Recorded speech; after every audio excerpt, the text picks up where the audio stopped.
वालेकुम सलाम। रुमाना अली, मोहम्मद शौकीन और कुमारी सत्य। ये बच्चे मुझे अभी तक दिखाई दिए हैं। एक बार कंफर्म कर दीजिएगा कि आवाज़ और बोर्ड दोनों क्लियर है।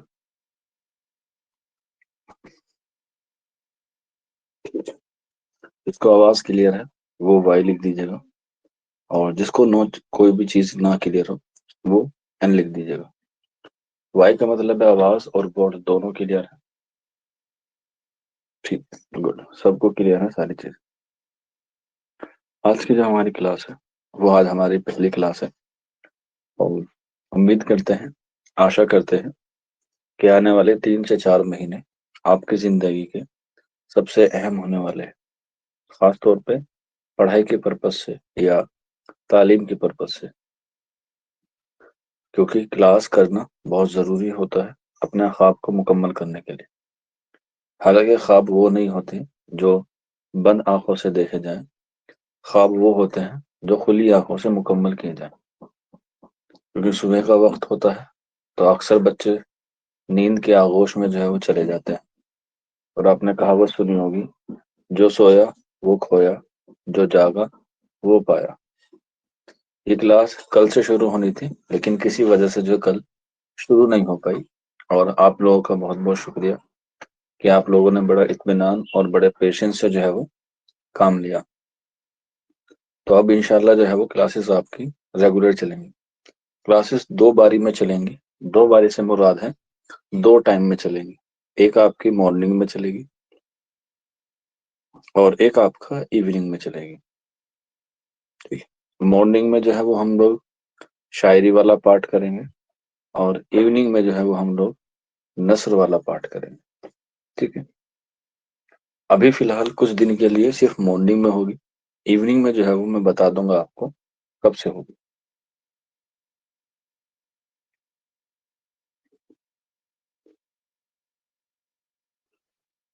ठीक है, चलिए फिर शुरू करते हैं आज की अपनी क्लास को। और आज जो है वो हम लोग पहली क्लास, या कह सकते हैं जो पहला टॉपिक है, उस पर हम लोग बात करते हैं। जैसे हम लोग कहते हैं एक तरीके से तारीख ज़बान उर्दू। तारीख ज़बान उर्दू कह सकते हैं, ये हम लोग कहते हैं, इसका ही दूसरा नाम है हिंद आर्याई की मुख्तसर तारीख। हिंद आर्याई की मुख्तसर तारीख, ये हमारा जो है वो पहला टॉपिक है, जो सभी एग्जाम में क्या आता है, कॉम्पिटिटिव एग्जाम के हवाले से सेम होता है। और यहाँ से कम 4 से 5 सवाल जो है वो देखने को मिलते हैं। और ये जो है वो हमारी क्या है, पहली क्लास है या पहला टॉपिक है। आप लोग नोट्स में प्रोवाइड कराऊंगा, लेकिन फिर भी मेरी पर्सनल ओपिनियन है या पर्सनल राय आप लोगों के लिए है कि जो फोटो कॉपी वाले पेजेस आते हैं, ठीक है, रजिस्टर वाले नहीं, कभी आप लोग सोचे रजिस्टर वाले ले लेते हैं, फोटो कॉपी वाले। फोटो कॉपी वाले इसलिए क्योंकि उनका जो जीएसएम होता है वो काफी अच्छा होता है। रजिस्टर वालों का जो जीएसएम है वो कम होता है। कम से कम मिनिमम 70 या 75 जीएसएम का पेपर लेना चाहिए, क्योंकि ये जो है वो क्या चलता है, लॉन्ग लास्टिक चलता है। और रजिस्टर में और फोटो वाले जो पेपर होते हैं, फोटो कॉपी वाले, उसमें आपको बाद में करेक्शन करने में दिक्कत नहीं होती। करेक्शन से मुराद है कोई एडिट करने की कोई जरूरत नहीं होती। फोटोकॉपी में क्या होता है, एक पेज आप बाद में भी लगा सकते हैं। अब रजिस्टर जो है वो बहुत बड़ा होता है, कैरी करना मुश्किल हो जाता है। फोटोकॉपी ये होती है कि आप एक एक टॉपिक को जो है वो लेके साथ जा भी सकते हैं, कहीं दूर जा रहे हैं या किसी रिलेटिव्स के जा रहे हैं। अगर रजिस्टर खोता है तो इसका मतलब यह है कि सारे नोट्स आपके खो जाते हैं। फोटोकॉपी में क्या होता है, अगर खो भी गए खुदा ना खास्ता, तो सिर्फ और सिर्फ कोई एक पार्ट जो है वो आपका खोएगा। ठीक है, रिम में नहीं लेना है बेटा, अलग से लेना होता है। जो पूरा वो आता है तकरीबन 180 रुपए का आता है, जिसमें 500 पेजेस होते हैं तकरीबन, तो वो सफिशिएंट होते हैं। वो वाले आप लोग ले लीजिएगा और उसी में नोट्स बनाइएगा। जैसे जैसे मैं पढ़ाता रहूंगा वैसे वैसे आप लोग जो है वो नोट्स उसी तरीके से बनाते रहिए। बहुत कारआमद आते हैं नोट्स बाद में, आपको उसका जो है वो बाद में रियलाइज होगा क्योंकि ये जो क्लास होगी ये या तो आपके पास टिल एग्जाम तक रहेगी, जब भी आपका एग्जाम होता है, या सिर्फ और सिर्फ 1 साल तक वैलिडिटी रहेगी जो मैं क्लास लूंगा। ठीक है, जैसे फॉर एग्जाम्पल अगर हम लोग बात करें यूजीसी का, जून में एग्जाम हो जाता है तो जून तक वैलिड रहेगी। यूपीटीजीटी का है, यूपीटीजीटी का आपका मई में है तो मई तक रहेगी। आरपीएससी पीजीटी का जून में है, 23 जून को है, तो तब तक वैलिड रहेगी। उसके बाद ये सारी क्लासेस क्या हो जाएंगी, ऑफ हो जाएंगी आपके ऐप पे से। लेकिन जो आपके सेल्फ नोट्स रहेंगे वो हमेशा क्या रहेंगे, कायम रहेंगे। तो इसलिए मैं आपको बता रहा हूँ नोट्स बनाना जो है वो बहुत जरूरी है। अब ऐसे नहीं कि रुमाना के नोट्स कोई भी ले सकता है, शौकीन के कोई भी ले सकता है, शाइमा के कोई भी ले सकता है। ले सकता है लेकिन उसकी सही समझ या उसको बनाने का तरीका क्या है, वो सिर्फ और सिर्फ इंडिविजुअल होता है। ठीक है, क्या होता है, इंडिविजुअल होता है। जैसे आप लोग कोई शॉर्ट फॉर्म जो है वो इस्तेमाल कर लेते हैं इस तरीके से, बहुत से बच्चे जो है वो शॉर्ट फॉर्म में करके जो है वो याद करते हैं। अब वो ढूंढता जाएगा, अरे कौन सी नोट्स थे, कौन सी हमें जो है वो करने थे। ठीक है, चलिए फिर शुरू करते हैं। एडिंग डाल लीजिएगा आप लोग। हिंद आर्याई की तारीख, या हिंद आर्याई की मुख्तसर तारीख। अगर किसी बच्चे को कुछ पूछना हो तो बेटा पूछ सकता है कि सर मुझे ये डाउट आ रहा है, आप मुझे ये बता दीजिए। और दोनों ही क्लास मैं लूंगा, इवनिंग की भी मैं ही लूंगा और मॉर्निंग की मैं ही लूंगा। कभी आप लोग सोचे कि इवनिंग की कोई और लेगा, मैं ही लूंगा सारी। कोई भी डाउट आ रहा हो मन में, आप मुझसे पूछ सकते हैं अभी, ताकि मैं फिर क्लास के बीच में आपको डिस्टर्ब ना करूं और पूरी क्लास को जो है वो एक अच्छी तरीके से पढूं।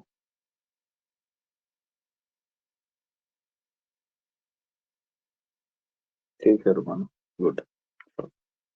वैसे तो मैं कुछ डाउट रहने नहीं देता, लेकिन फिर भी अगर रह जाए तो आप मुझसे बाद में पूछ सकते हैं। चलिए सबसे पहले बात करते हैं हिंद आर्याई की मुख्तसर तारीख के हवाले से।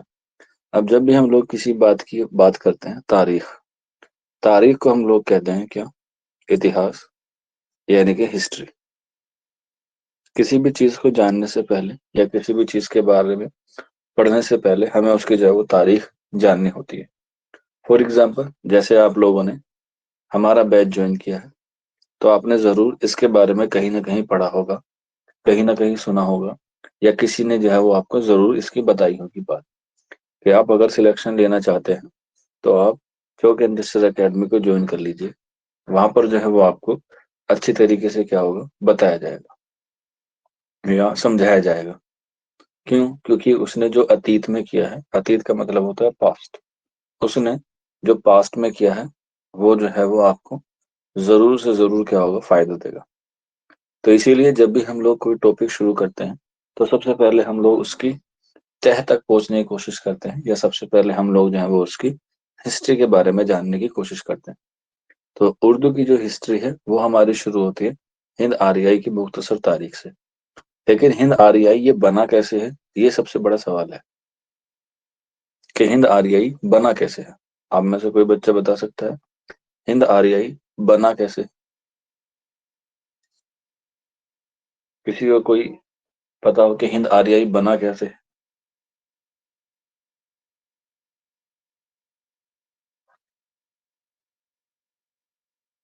अगर नहीं पता होता ना कुछ भी बात, तो एन लिख दीजिएगा, घबराने वाली बात बिल्कुल नहीं। तो जब हम लोग हिंद आर्याई लिखते हैं, हिंद आर्याई, तो हिंद आर्याई जो है वो दो वर्ड है। हिंद से बनता है हमारा हिंदुस्तान, और आर्याई से बनता है हमारा ईरान की तरफ का इलाका, हिंद आर्याई। हाँ, हिंद आर्याई ये तो क्या हुआ, ये हमारा ज्योग्राफिकल के एतबार से हुआ, यानी कि भूगोलिक एतबार से हुआ।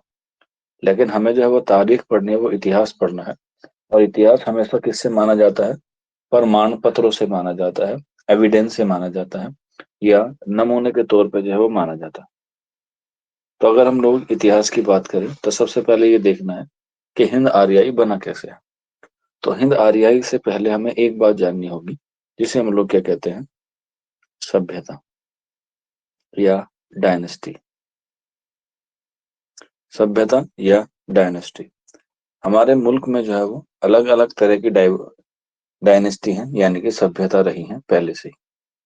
लेकिन जिसके हमारे पास प्रमाण पत्र हैं, या जिसके हमारे पास एविडेंस है, या जिसके पास हमारे सबूत हैं, वो हमारी जो है सभ्यता है सिंधु सभ्यता।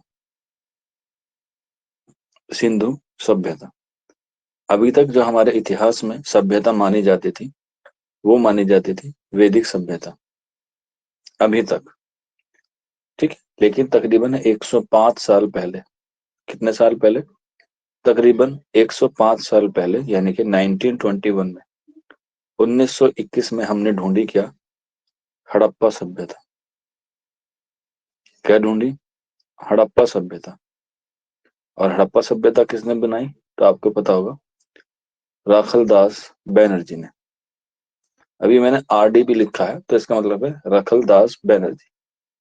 इसके बाद 1922, 1922 में एक और सभ्यता निकल के आई, जिसे हम लोग कहते हैं मोहनजोदारो या मोहनजोदड़ो सभ्यता। ठीक है। और ये किसने निकाली? ये निकाली राम दयानी साहनी ने। ठीक है। एक राखलदास बैनर्जी है और एक राम दयाल साहनी है। तो इन दोनों सभ्यता को हमने जाना कि ये तो सिर्फ और सिर्फ क्या है? शहर हैं एक सभ्यता के। और ये जो है वो किस नदी के किनारे थे? सिंधु नदी के किनारे थे। इसीलिए इन दोनों को हमने क्या माना? सिंधु सभ्यता का नाम दिया। और यहीं से जो है वो क्या होती है? हमारा इतिहास, हमारी तारीख जो है वो शुरू होती है। इसका टाइम पीरियड कितना है? तो माहिरीन ने बताया है 2500 कबल मसीह से लेके 1750 कबल मसीह तक। कबल मसीह का मतलब होता है काफ और मीम, यानी कि ईसा अलैहिस्सलाम से पहले का वक्त। उर्दू में कहते हैं काफ मीम, यानी कि कबल मसीह। इंग्लिश में कहते हैं बीसी। और हिंदी में कहते हैं ईसा पूर्व। इसका होता है बीसी का मतलब होता है बिफोर क्राइस्ट, यानी कि ईसा अलैहिस्सलाम से पहले का वक्त। तो इस तरीके से हमें पता चला कि लोग क्या हैं, यहाँ थे सिंधु सभ्यता में। लेकिन मैंने आपको बताया था कि हमें क्या करने हैं? नमूने पढ़ने हैं, क्योंकि इतिहास जो है, जो तारीख है, वो सिर्फ और सिर्फ बातों पर निर्भर नहीं करता, बल्कि वो करता है नमूनों पर। नमूनों से मुराद होता है प्रमाण पत्र पर। ठीक है। प्रमाण पत्र पर। और 2025 में जो आप लोग क्लास देख रहे हैं, अभी तक इस बात के कोई प्रमाण पत्र नहीं मिल पाए हैं कि सिंधु सभ्यता की भाषा क्या है। क्योंकि अभी तक जितने भी एविडेंस मिले हैं सिंधु सभ्यता में, वो अभी तक क्या है? पढ़े हुए नहीं है, यानी कि वो पढ़े नहीं गए हैं। क्या है? पढ़े नहीं गए हैं। और जो हमारा अदब है, जिसको हम लोग उर्दू अदब कहते हैं, तो उर्दू अदब में हम सिर्फ वही चीज पढ़ते हैं जो हमारे पास है और जो हम लोग पढ़ सकते हैं। मेरी बात ध्यान से सुनना। अदब को हम सिर्फ उसी अदब को अदब कहते हैं जो हमारे पास है और जो हमारे पास लिखा हुआ है और उसे हम लोग पढ़ सकते हैं। सिंधु सभ्यता में जो बात लिखी हुई है, वो हमने आज तक नहीं पढ़ पाए हैं, 2025 तक। क्या है? 2025 तक। तो सिंधु सभ्यता का जो टाइम पीरियड है, उसे एक टर्म होती है आद्य ऐतिहासिक काल। ठीक है। आद्य ऐतिहासिक काल, यानी कि ऐसा इतिहास जो लिखा हुआ तो है लेकिन पढ़ा नहीं जा सकता। नोट कर लेना, पहले पेपर में आ जाता है कि आद्य ऐतिहासिक काल किसे कहते हैं। आद्य ऐतिहासिक काल उसे कहते हैं जो लिखा हुआ तो है लेकिन हम लोग उसे नहीं पढ़ सकते। फॉर एग्जाम्पल, जैसे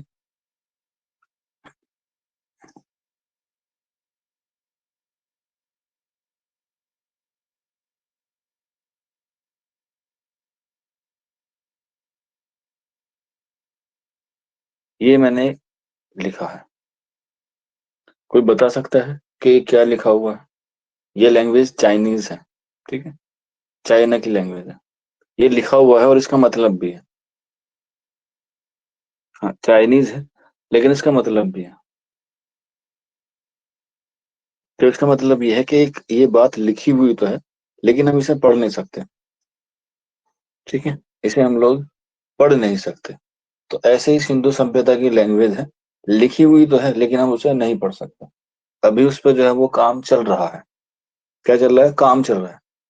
और 2014 में एक नया स्टेट बना था, तेलंगाना।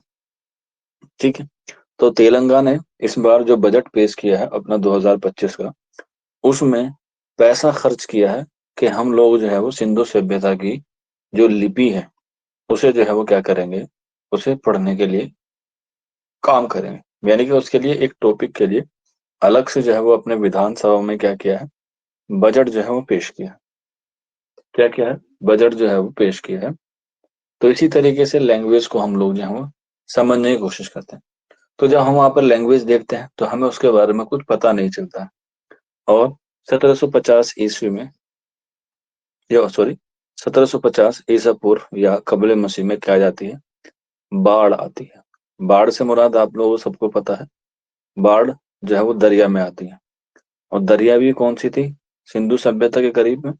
सिंधु नदी थी। क्या थी? सिंधु नदी। कोई बच्चा बता सकता है सिंधु नदी का आगाज या इसका उद्गम या इसका निकलने का जो पॉइंट है सिंधु नदी का, वो कौन से इलाके से आता है या कौन से देश से आता है? उर्दू से मुराद सिर्फ उर्दू नहीं पढ़ना होता है, उर्दू के जो समकालीन है, उर्दू के जो हम असर चीजें हुई हैं, वो भी आपको पढ़नी जरूरी है। पाकिस्तान में तो गिरती है, पाकिस्तान में तो खत्म होती है। उद्गम का मतलब होता है उदय होना, निकलना। पाकिस्तान में तो ये जाके गिरती है अरब सागर में। अरब सागर में तो सिंधु नदी जाके गिरती है।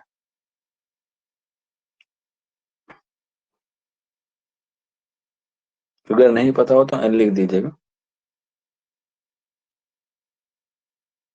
चलिए कोई बात नहीं, अगर नहीं पता है, नहीं पता है तभी तो आप लोग यहाँ पे हैं, तो याद रख लीजिएगा। ये निकलती है मानसरोवर झील से। मानसरोवर झील। और मानसरोवर झील कहाँ है?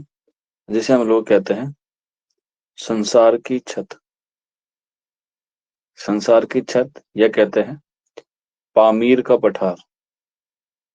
संसार की छत या पामीर का पठार, और वो है हमारा सिर्फ और सिर्फ तिब्बत। ठीक है, तिब्बत को हम संसार की छत भी कहते हैं, और पामीर का पठार भी तिब्बत में है। और मानसरोवर झील भी कहाँ है? तिब्बत में। और इसी झील से जो है क्या निकलती है, सिंधु नदी निकलती है, जो तिब्बत में। तो वहीं पर जो है वो क्या आती है, बाढ़ आती है। और उसी बाढ़ से जो है वो पूरी ये जो सभ्यता है सिंधु सभ्यता खत्म हो जाती है।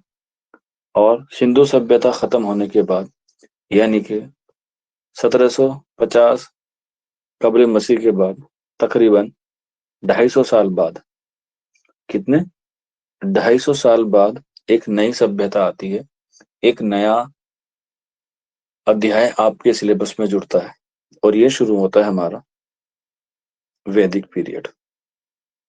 जो हमारा उर्दू का जो इतिहास है, उर्दू का जो लिटरेचर है, वो हमारा शुरू होता है वैदिक पीरियड से।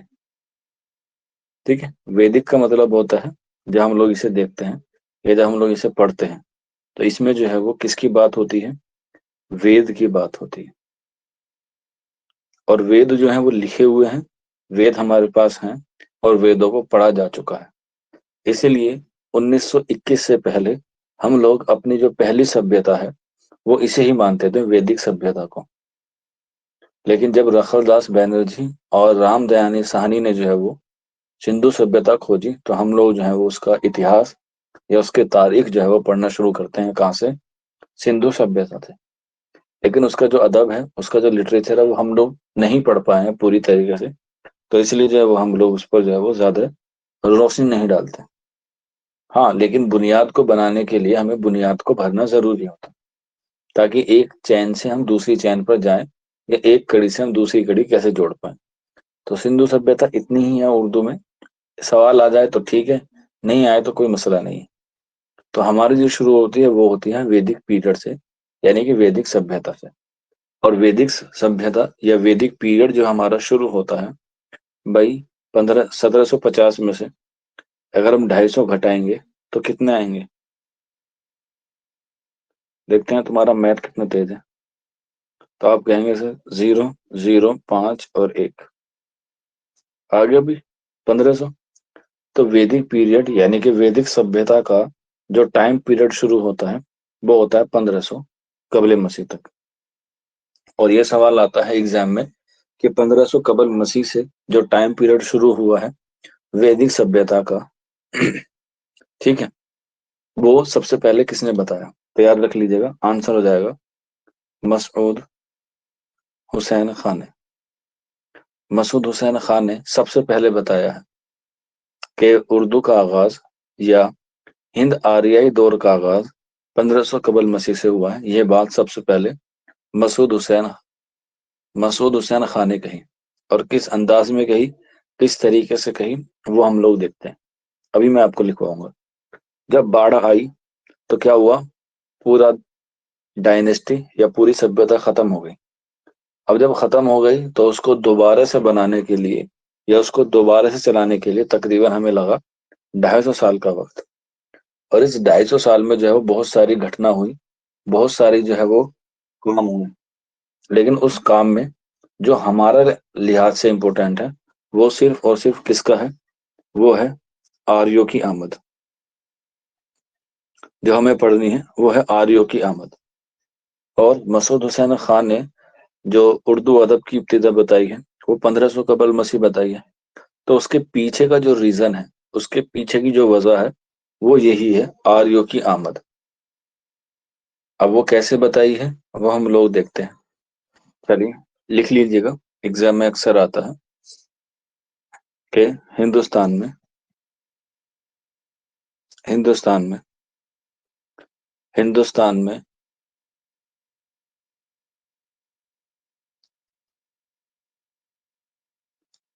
हिंदुस्तान में आर्यों हिंदुस्तान में आर्यों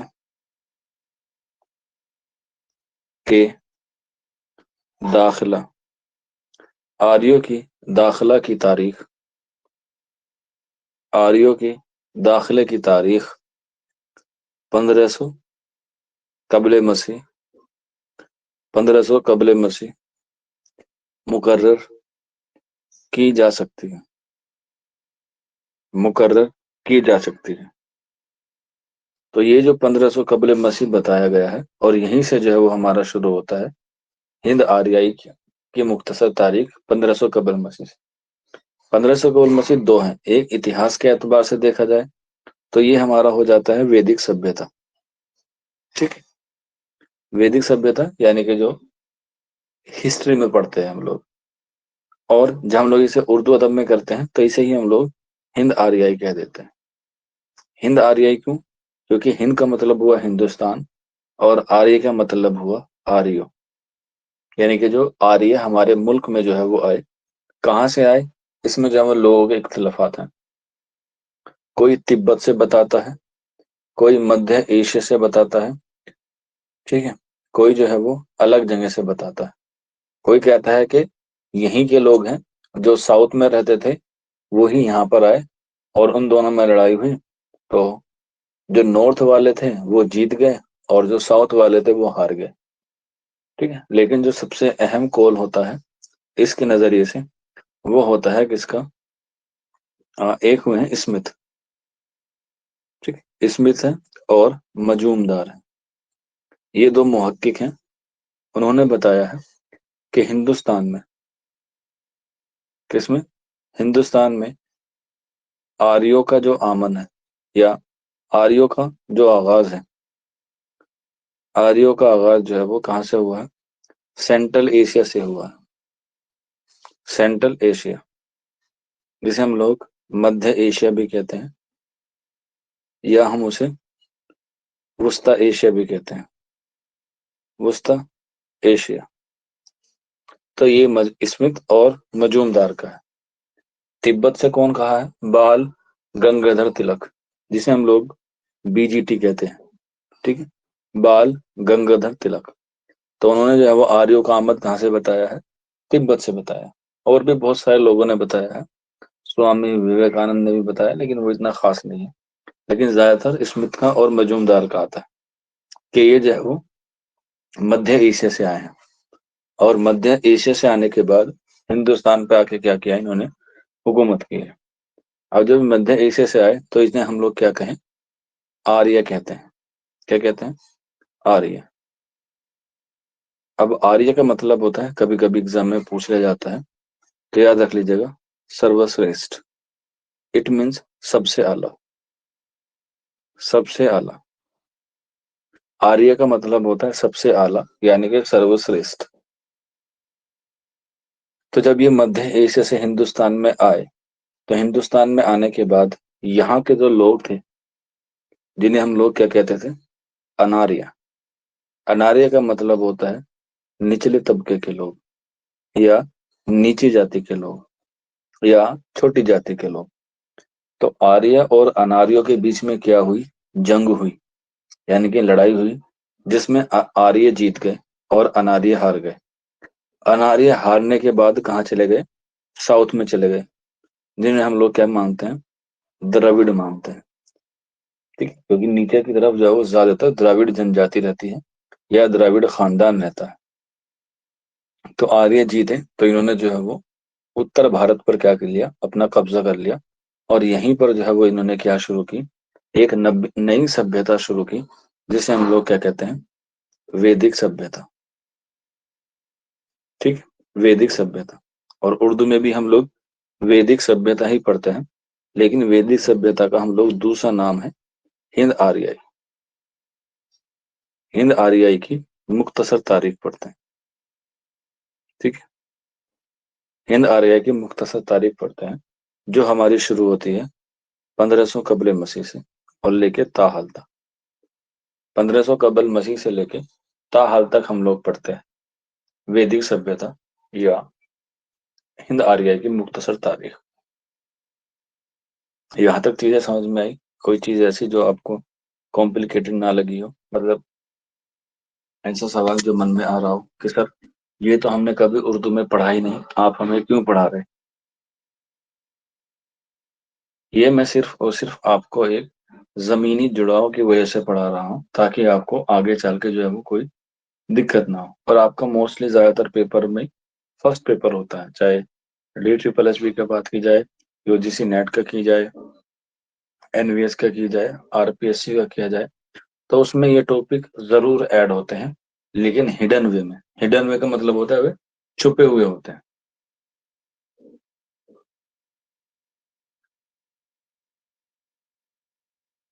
सर ये आर्य और अनार्य का कॉन्सेप्ट किसने लाया था? ये कॉन्सेप्ट किसी ने नहीं लाया था।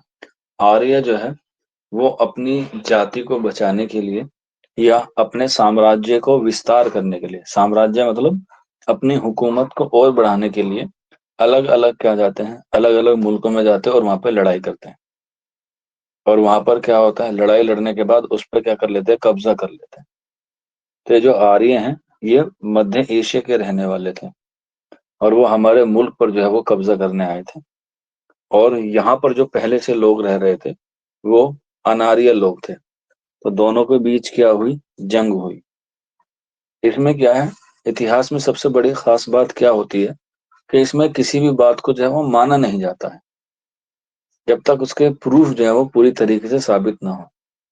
तकरीबन ऐसे जो है वो 10 कौल हैं जो अलग अलग लोगों ने बताए हैं। स्मिथ और मजूमदार हैं, बाल गंगाधर तिलक है, इसके अलावा स्वामी विवेकानंद है, इसके अलावा मसूद हुसैन खां है, बहुत सारे लोग हैं।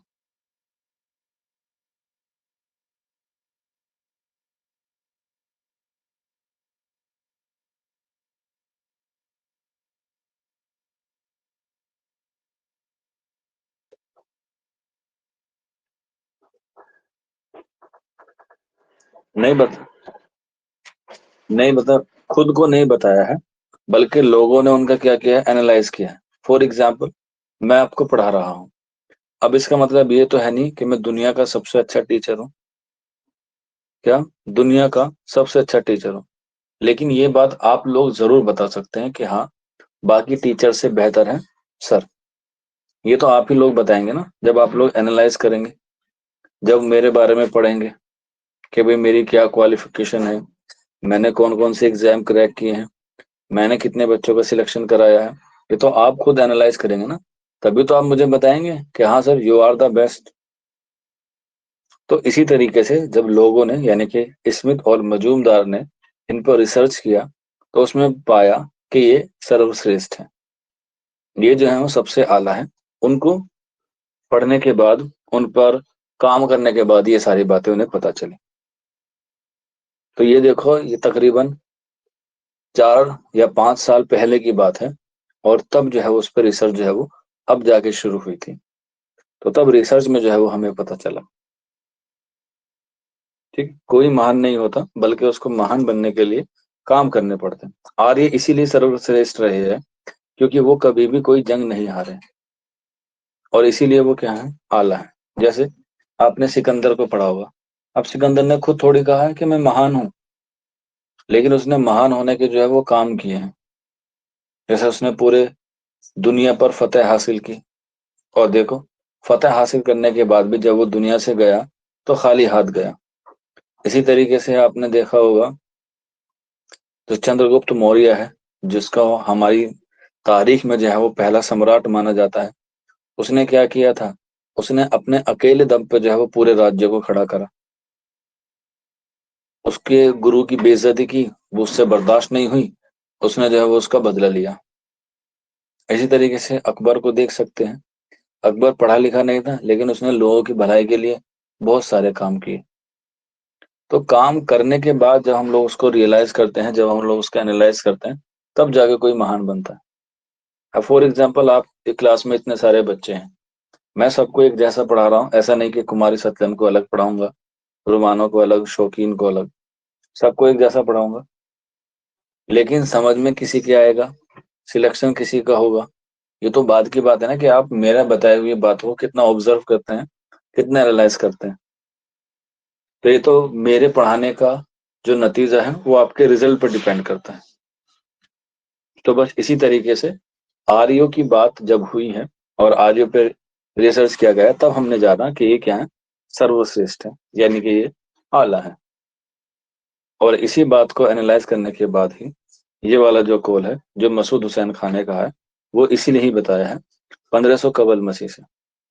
एक सवाल यहाँ पे ये भी आता है कि हिंदुस्तान में आर्यों के दाखिले की तारीख 1500 कबल मसीह मुकर्रर की जा सकती है। ये बात किसने कही है, मसूद हुसैन खान ने। अब इससे भी ज्यादा सवाल आता है कि ये बात उन्होंने अपनी किस किताब में कही है, तो उनकी मशहूर किताब है जिसका नाम है मुकदमा तारीख ज़बान उर्दू। मुकदमा तारीख ज़बान उर्दू, ये इनकी बहुत मशहूर किताब है और एग्जाम में आती है। इसी के साथ साथ ये भी पूछा जाता है कि मुकदमा तारीख ज़बान उर्दू कब लिखी गई। तो याद रख लीजिएगा, 1948 में, यानी कि 1948 में ये किताब लिखी गई है, मुकदमा तारीख ज़बान उर्दू। यहीं पर एक सवाल और आता है कि मुकदमा तारीख ज़बान उर्दू में 1948 में जब ये शाये हुई, तो इसका जो इंतसाब है, इंतसाब से मुराद होता है, ये जो है वो डेडिकेट किसे की गई है। कोई बच्चा बता सकता है कि मुकदमा तारीख ज़बान उर्दू का इंतसाब किसे किया गया है। इंतसाब का मतलब होता है डेडिकेट किया जाता है। जैसे कहते हैं ना कि ये मैं सॉन्ग अपने दोस्त को, अपने मित्र को जो है वो डेडिकेट करना चाहता हूँ या चाहती हूँ। अलीगढ़ से तो शाये हुई है, शाये होना अलग बात है। मैं कह रहा हूँ कि इसे इंतसाब किसे किया गया है। तो याद रख लीजिएगा, आंसर हो जाएगा आल अहमद सुरूर। ठीक है, आल अहमद सुरूर। देखो, चीजें कैसे याद रखनी होती हैं। चीजों को जितना आप लोग रिवाइज करेंगे, उतनी ही चीजें आप लोगों को जो है वो कारआमद होगी। और जब आप रिवाइज करेंगे तो अपनी बात को ज्यादा रिवाइज करेंगे तो अच्छी बात है। फॉर एग्जाम्पल, जैसे मैंने आपको बताया मुकदमा तारीख ज़बान होगा, आपके मोबाइल में जो है वो क्या होगा, एक वेबसाइट है रेख्ता। ठीक, उस पे आप जाइए, और ज्यादा से ज्यादा कुछ नहीं पढ़ना है। अगर पूरी किताब भी पढ़ने का आपके पास टाइम नहीं है, तो सिर्फ और सिर्फ मुकदमा पढ़ लीजिएगा। मुकदमा पेशे लफ्ज, ठीक है, मुकदमा पेशे लफ्ज, तफरीज, तफरीज के बाद तफरीक, तफरीक, तफरीक के बाद ऐलान नामा, ठीक है, और दिबाचा। ये सारे जो हैं वो एक ही वर्ड है, ध्यान रख लीजिएगा। और अगर आपके पूरी किताब नहीं पढ़ सकते तो कम से कम ये पढ़ लीजिएगा, 2 से 3 सफ़े का होता है, पूरी किताब आपको समझ में आ जाएगी कि पूरी किताब में लिखा क्या है। और ज्यादा कुछ नहीं करना, गूगल पे जाना है और उस किताब का नाम जो है वो सर्च कर लेना, रेखता की वेबसाइट पे आ जाएगा आराम से। तो वहां से भी आपकी जो है वो काफी चीजें जो है वो क्लियर हो जाएंगी। तो मुकदमा तारीख ज़बान उर्दू में ये बात कही गई है कि हिंदुस्तान में आर्यों की आमद जो है वो 1500 कबल मसीह मानी गई है, और उसी दौर को हमने क्या माना है, हिंद आर्याई की मुख्तसर तारीख माना है।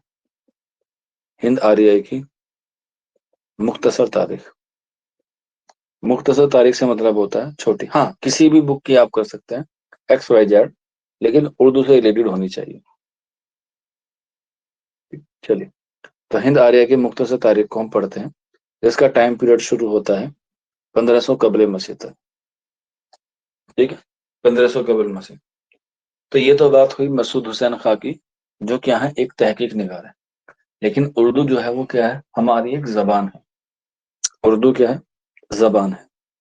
और जो जबान का माहिर होता है उसे हम लोग क्या कहते हैं, लिसानियात, यानी कि the study of language, the study of language, यानी कि भाषा का अध्ययन, भाषा का अध्ययन, भाषा के अध्ययन को हम लोग कहते हैं लिसानियात, या इंग्लिश में कहते हैं लिंग्विस्टिक, ठीक है, लिंग्विस्टिक कहते हैं। तो जबान जो है वो हमारी किस में आती है, लिंग्विस्टिक में आती है। और जबान है, यहाँ पर हम लोग किसकी बात कर रहे हैं, उर्दू की, ठीक है, उर्दू की। तो उर्दू जबान है, उर्दू की लिंग्विस्टिक है, यानी कि लिसानियात है। अब जाहिर सी बात है, कोई लिसानियात है तो जो लिसानियात का माहिर होता है उसे हम लोग कहते हैं माहिर लिसानियात। क्योंकि जब भी हम लोग कोई बात कहते हैं तो जो लोग, बड़े लोग कहते हैं, उस पर जो है वो क्या करते हैं, ज्यादा अमल करते हैं, ताकि क्योंकि उसके पास एक्सपीरियंस होता है।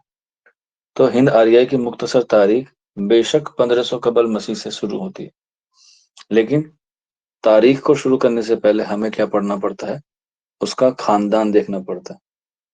जैसे हम लोग किसी लड़की को या किसी लड़के को देखने जाते हैं तो पहले हम लोग लड़के को देखते हैं कि भाई लड़का कितना कमाता है, लड़के की हाइट कितनी है, लड़के का रंग कैसा है, लड़के का अपना घर है या नहीं है, लड़का गांव में रहता है या शहर में रहता है, काम करता है या नहीं करता है, करता है तो प्राइवेट करता है या गवर्नमेंट करता है। ये सारी चीज हम लोग देखते हैं। जब हमें लड़का पसंद आ जाता है, ठीक उसी के उलट लड़की भी है। लड़की सांवली है, गोरी है, काली है, पहना हुआ ठीक है, पढ़ी लिखी कितनी है, घर के काम आता है नहीं आता है, ये सारी चीज करने के बाद हम लोग क्या देखते हैं, उसके खानदान पे जाते हैं कि खानदान में कौन कौन लोग हैं, मामा है, फूफा है, बुआ है, मौसा है, मौसी है, चाचा है, ताऊ है, ताई है, इन सब पे रोशनी डालते हैं। तब जाके हम लोग जो है वो एक अच्छा और फाइनल रिश्ता करते हैं, और फिर आखिर में कहते हैं कि जोड़ी ऊपर वाला बना के भेजता है। बड़ा ही डिफिकल्ट काम है, ठीक है। तो माहिरीन लिसानियात की बात जो है वो हम लोग मानते हैं। देखते हैं ना, घर में भी हम लोग जब बात करते हैं कि नहीं भाई, जो हमारे बड़े बुड्ढों ने कह दिया उसी पर हम लोग जो है वो अमल करेंगे। तो इसीलिए उर्दू आर्याई की मुख्तसर तारीख को पढ़ने से पहले हमें उसके खानदान के बारे में जरूर जानना होता है। लेकिन खानदान से जानने से पहले बस एक बात आप लोग ये लिख लीजिएगा कि हिंद आर्याई के कितने बेटे हैं या कितनी बेटियां हैं। हिंद आर्याई की, हिंद आर्याई की मुख्तसर तारीख, तो इसको हम लोग जो है वो 3 इदवार में तकसीम कर दें, यानी कि इनकी 3 औलाद हैं, जिसमें पहली आती है कदीम हिंद आर्याई। कदीम हिंद आर्याई, इसका टाइम पीरियड है 1500 कबल मसीह से लेके 500 कबल मसीह तक। मैं लिख नहीं रहा हूँ, काफ मीम आप लोग समझ जाइएगा कि कबल मसीह कहता हूँ, ठीक है। वो खानदान के लोग हैं 8, जिसमें मामा, फूफा, खाला सब आ जाते हैं। ये तो बेटे हैं जो मेन हैं। ठीक है, कदीम हिंद आर्य, 1500 कबल मसीह और 500 कबल मसीह। इसके बाद दूसरा आता है अहद वस्ता। अहद वस्ता हिंद आर्य, ये हमारी जो है वो 1500 सॉरी 500 कबल मसीह से लेके 1000 ईस्वी तक, ये ईस्वी तक आ जाता है। ठीक है, कदीम हिंद आर्याई हो गया और अहद वस्ता हिंद आर्याई। इसके बाद तीसरा आता है जदीद। जदीद हिंद आर्याई, जदीद हिंद आर्याई। इसका टाइम पीरियड होता है 1000 से लेके ताहाल तक। ताहाल से मुराद है आज, जब आप ये क्लास ले रहे हैं तो हम लोग जो है वो जदीद दौर में हैं। ये जो है वो 3 दौर हैं जो हमें हिंद आर्याई की मुख्तसर तारीख में क्या होता है, पढ़ने होते हैं। क्या होते हैं, पढ़ने होते हैं। ठीक है, लेकिन इससे पहले ये सारी चीजें हमने देख ली, लड़का फर्स्ट क्लास है, कोई दिक्कत नहीं है। अब हमें उसके खानदान के बारे में पढ़ना है। अगर खानदान में कोई कमी निकली तो हम क्या कर देंगे, बेटे से या बेटी से रिश्ता खत्म कर देंगे। तो चलिए फिर इनके खानदान को पढ़ते हैं। अब ये बिचौलिया कौन है, बिचौलिया से मुराद है इन तीनों को बताया किसने है कि भाई ये इतना है, ये इतना है, ये इतना है। चलिए देखते हैं आपका सेंस ऑफ ह्यूमर कितना अच्छा है, आपका आईक्यू लेवल कितना है, आपका ईक्यू लेवल कितना है। तीनों मैंने बता दी, sense of humour, IQ level और ईक्यू लेवल। आईक्यू लेवल अलग होता है और ईक्यू लेवल अलग होता है। आपने उर्दू की पेडागोजी में पढ़ा होगा या हिंदी की पेडागोजी में पढ़ा होगा, ईक्यू लेवल क्या होता है और आईक्यू लेवल क्या होता है। हिंदी में कहते हैं मानसिक आयु और शिक्षण आयु इजिकल टू 100, उससे निकलता है आपका आईक्यू।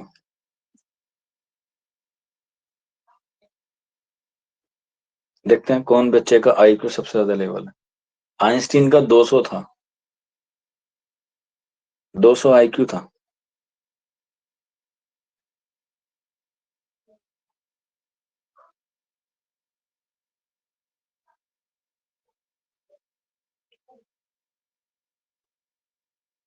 कुछ तो जवाब दीजिए। चलिए कोई बात नहीं है, अगर नहीं भी पता है तो कोई मसला नहीं है। बिल्कुल, कुमारी सत्या ने बताया है, आंसर हो जाएगा गैरिसन।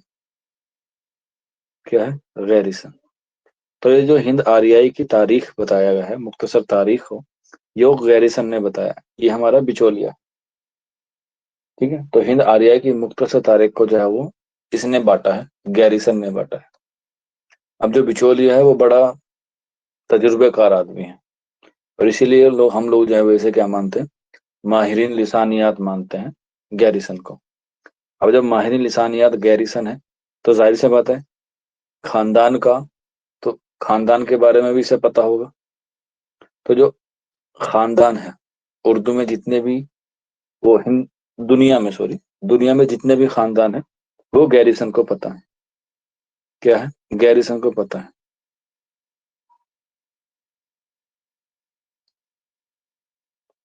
अब गैरिसन ने क्या किया है, दुनिया के जितने भी खानदान है उन सबको जो है वो 8 हिस्सों में तकसीम कर लिया। ये मामा के हैं, ये जो है वो फुप्पा के हैं, ये बुआ के हैं, ये मौसी के हैं। उन सब में क्या कर दिया उसने, डिवाइड कर दिया। चलो यहीं पर एक और बात बताता हूँ। आप लोग बताइए, जब खानदान में रिश्ता हो जाता है तो सबसे, चलो पहले खानदान लिख लेते हैं फिर उसके बाद देखते हैं। तो पहले आता है हमारे पास सामी, 8 खानदान जो है। उसके बाद दूसरा आता है हमारे पास हिंद चीनी, हिंद चीनी। इसके बाद तीसरा होता है हमारे द्राविडी, द्राविडी। इसके बाद द्राविडी के बाद मुंडा, द्राविडी के बाद मुंडा, मुंडा के बाद पांचवा अफ्रीका की बांतु, अफ्रीका की बांतु। इसके बाद अमेरिकी, अमेरिकी। सातवां मलायाई। और आठवां आता है हमारे पास हिंद यूरोपी, हिंद यूरोपी। ये हमारे 8 खानदान है। अब ये बताइए, कौन ऐसा बच्चा है जो इस तरह की चीजों को ढूंढ रहा है, यानी कि उसकी उम्र हो गई है, जो है वो गैरिसन के पीछे पड़ा हुआ है।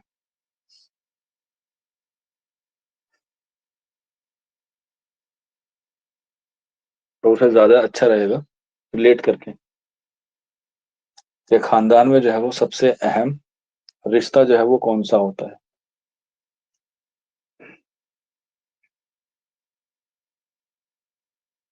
बताइए। खानदान से मुराद इसमें नहीं है, एक इस्तिलाही की बात कर रहा हूँ, किसी लड़के का जाता है तो रिश्ते में सबसे ज्यादा जरूरी कौन सा रिश्ता होता है। माँ बाप अलग हैं, माँ बाप खानदान में नहीं आते हैं, वो तो कदीम हिंदारियाई में ही आ गए।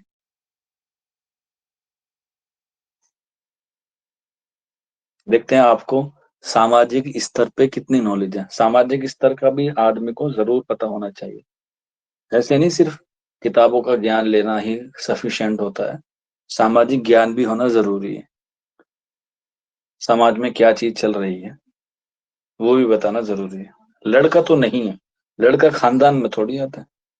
अरे नहीं, यानी कि आप लोग सारे बैचलर हैं अभी, आपकी शादी नहीं हुई है इसलिए आपको नहीं पता।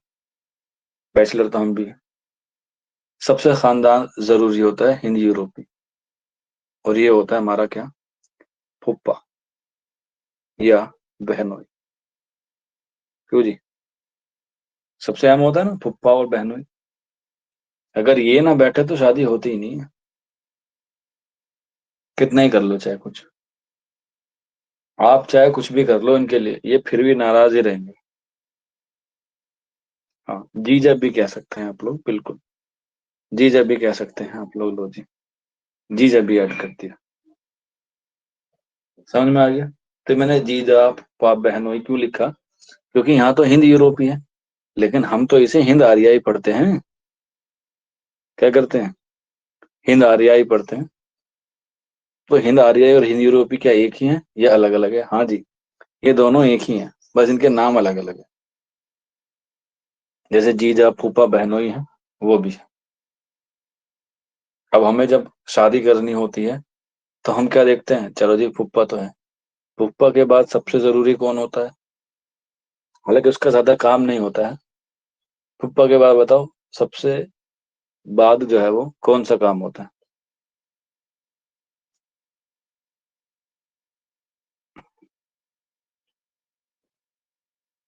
द्राविड? नहीं, द्राविड का क्या काम है?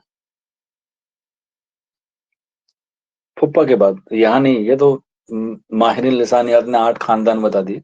मैं तो याद करने वाली बात बता रहा हूँ आपको। जैसे आप लोग माँ बाप बता रहे हैं, दादा दादी बता रहे हैं, नाना नानी, ताऊ जी ना, ताऊ जी के बगैर तो चल सकता है काम, ताऊ जी नाराज हैं।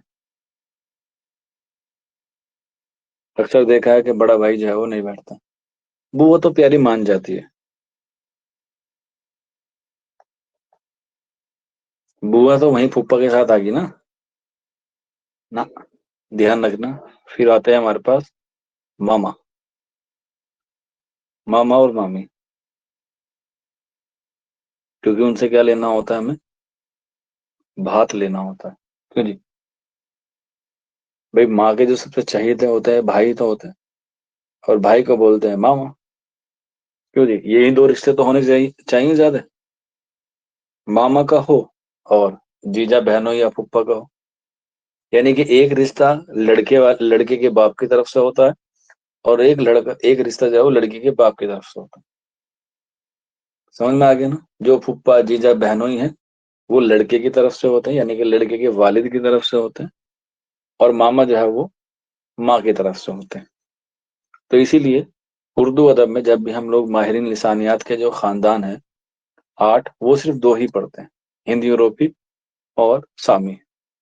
अब मामा 2 हैं, ठीक है, माँ माँ 2 हैं, तो सामी खानदान में भी 2 ही जबान आती है, एक होती है अरबी और एक होता है फारसी। क्या है, अरबी और फारसी। क्योंकि अरबी और फारसी का जो ताल्लुक है वो बराह रास्त उर्दू से ही है, क्योंकि जो उर्दू का रस्मुल खत है, क्या है, रस्मुल खत है, वो यहीं से आया है, अरबी और फारसी से। एक सवाल आता है कि उर्दू का रस्मुल खत क्या है। रस्मुल खत कहते हैं, हिंदी में कहते हैं हम लोग लिपि को। ठीक है, जो मैंने आपके सामने लिख रखा है ना, जैसे ये गैरीसन लिख रखा है, ये जबान उर्दू है, लेकिन ये लिपि अलग है, यानी कि इसका रस्मुल खत अलग है। बिल्कुल सभी को पता है, आंसर हो जाएगा खत नस्तालिक। क्या है? खत नस्तालिक। खत नस्तालिक जो है वो क्या है? इसका रस्मुल खत है। लिपि हिंदी में है देवनागरी, और पंजाबी की पूछ ली जाए तो लिख लीजिएगा गुरुमुखी।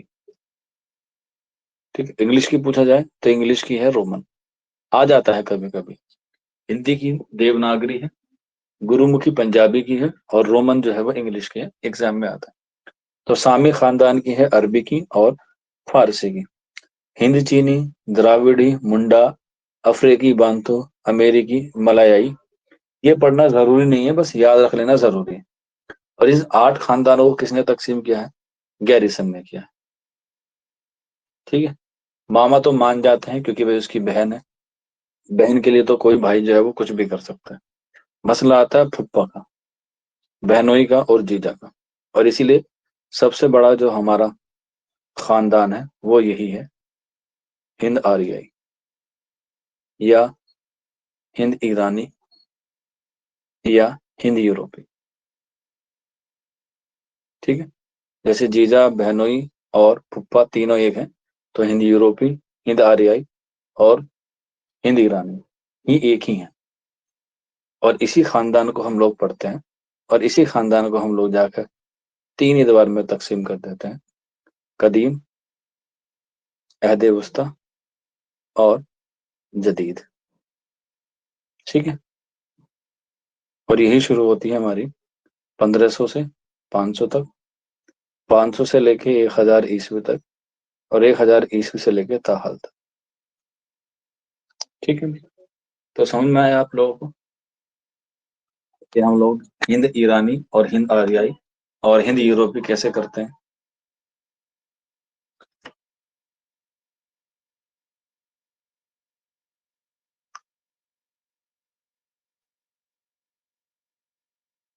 आज की क्लास में बेटा इतना ही है। किसी को कोई भी डाउट हो, कोई भी क्वेरी तो पूछ।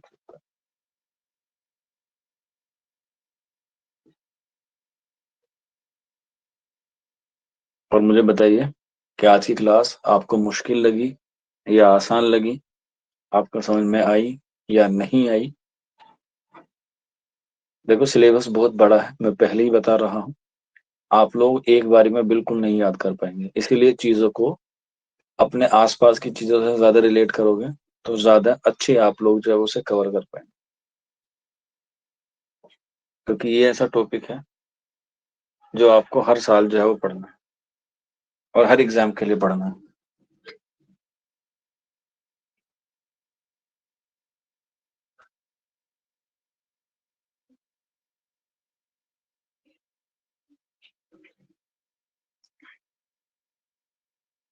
ठीक है, चलिए फिर आज की क्लास इतनी ही है। जब मैं आपसे कल मिलूंगा तो कल हम लोग इसी तीनों खानदान को पढ़ेंगे, हिंद आर्याई और हिंद यूरोपी। बाकी क्लास रिकॉर्डिंग भी आप लोग देख सकते हैं, मैं आपको मिल जाए।